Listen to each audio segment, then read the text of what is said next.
Hospital Vida e Saúde, ao longo dos seus 82 anos, tem desenvolvido junto à comunidade um trabalho muito importante na qualificação dos serviços de saúde e na ampliação de acesso aos serviços. Toda a nossa equipe está preparada para ofertar a melhor assistência, tratando de um olhar humanizado e a qualificação dos serviços com a segurança no atendimento aos pacientes que precisam do nosso serviço. A vida das pessoas sempre vem em primeiro lugar. Então, por isso, a importância desse trabalho, dessa equipe multidisciplinar que nós temos hoje na CIDOT. Nós temos um grupo que foi justamente organizado para conseguir estabelecer uma boa organização dessa captação de órgãos. Quando há um paciente em potencial doador de órgãos, esse paciente exige uma série de exames para ver se ele realmente está em morte cerebral. Esses exames são todos trabalhosos, exigem horas, exige uma equipe que já esteja preparada para saber quais são os exames realmente importantes para serem realizados. Por que tantos exames? Por dois motivos. Principalmente para saber se o paciente realmente está em morte cerebral. É importante essa informação para a família. A família precisa ter isso de uma maneira bem esclarecida, se realmente o paciente está em morte cerebral.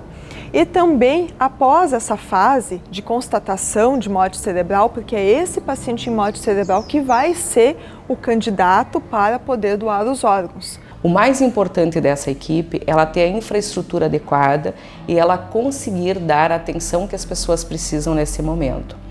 A doação de órgãos ela é segura e aqui no Hospital Vida e Saúde nós trabalhamos de uma forma muito responsável.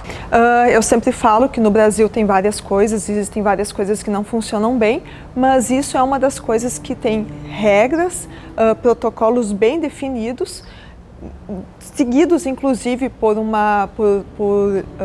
diretrizes internacionais, e nós seguimos justamente, não só nós, como a Central Estadual de Órgãos do nosso estado, a gente trabalha em parceria com eles, é um trabalho muito sério e eu posso dizer com certeza total e tranquilidade em dizer isso, de que é um trabalho muito sério. Todo o nosso trabalho tem sido para que as pessoas percebam a credibilidade que essa equipe tem e que todo esse trabalho vem para que a gente possa dar a expectativa de vida para as pessoas que precisam de um órgão e especialmente também o conforto para aquelas pessoas no momento de decidir pela doação do órgão. Ele sempre foi de ajudar as outras pessoas, e daí que a minha filha disse assim, ó, mãe, se ele gostava muito de ajudar o próximo, agora é uma chance que ele tem de dar uma alegria para um outro, apesar da nossa tristeza. Porque meu pai sempre foi uma pessoa que gostou muito de ajudar as pessoas, sempre estava preparado, sempre estava disposto, e nós achamos que seria o melhor, né? Fazer o bem para outras pessoas, apesar da tristeza que a gente estava sentindo. Foi uma situação bastante difícil, porque a gente não esperava, né? A gente sempre tem a esperança que as coisas vão se reverter. Aí, a partir do momento que a gente realmente viu e entendeu que era uma morte cerebral, a diferença entre a morte e o coma. E a morte cerebral ela é muito diferente do coma. Coma é uma situação completamente diferente. O coma, o paciente ainda tem algum reflexo, por mais pequeno que seja, um coma muito grave, ele ainda pode ter algum reflexo. E a morte cerebral por si só, ela é irreversível.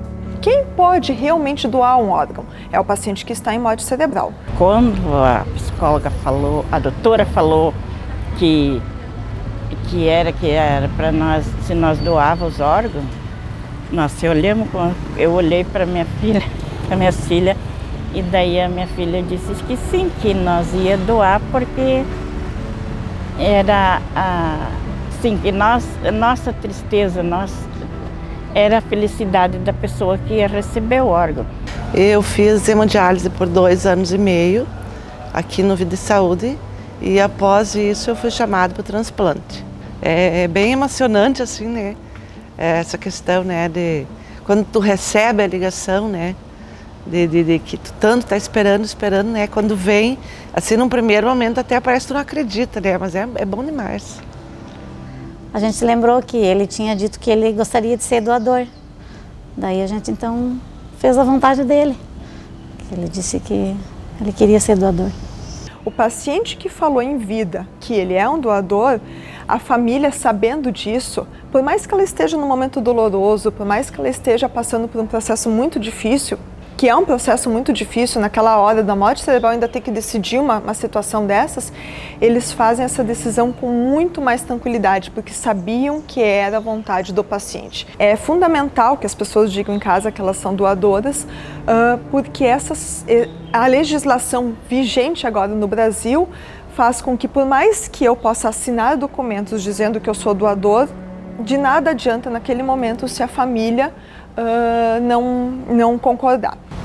Eu acho que eles deveriam comentar em casa mesmo, deixar dito, porque facilita a vida das pessoas. A gente nunca imagina que vai acontecer, mas se um dia acontecer, a gente sabe da vontade dele, daí se torna mais fácil, porque tem muita gente esperando, a gente vê muito sofrimento. E tanto não só os jovens, como os pais também, na família, em casa, deveria ter essa discussão sobre ser doador ou não, porque se um dia acontecer alguma coisa, é muito mais fácil de tomar essa decisão de ser doador ou não, porque tu sabe que vai estar fazendo a vontade da outra pessoa que está ali. E o que a gente pede para a nossa comunidade? Que a gente tenha um olhar e converse com os nossos familiares, converse com os nossos amigos, para que a gente também possa ser um doador, porque doar é um ato especialmente especial, porque faz a diferença na vida das pessoas. Então aí que vem a importância da doação de órgãos. A gente pensou assim, e que era a nossa tristeza e seria a alegria de quem ia receber os órgãos. Saber que é um pedacinho dele que está por aí, né? Saber que outras pessoas estão felizes, né? Que alguém está feliz. A gratidão que a gente sente, né?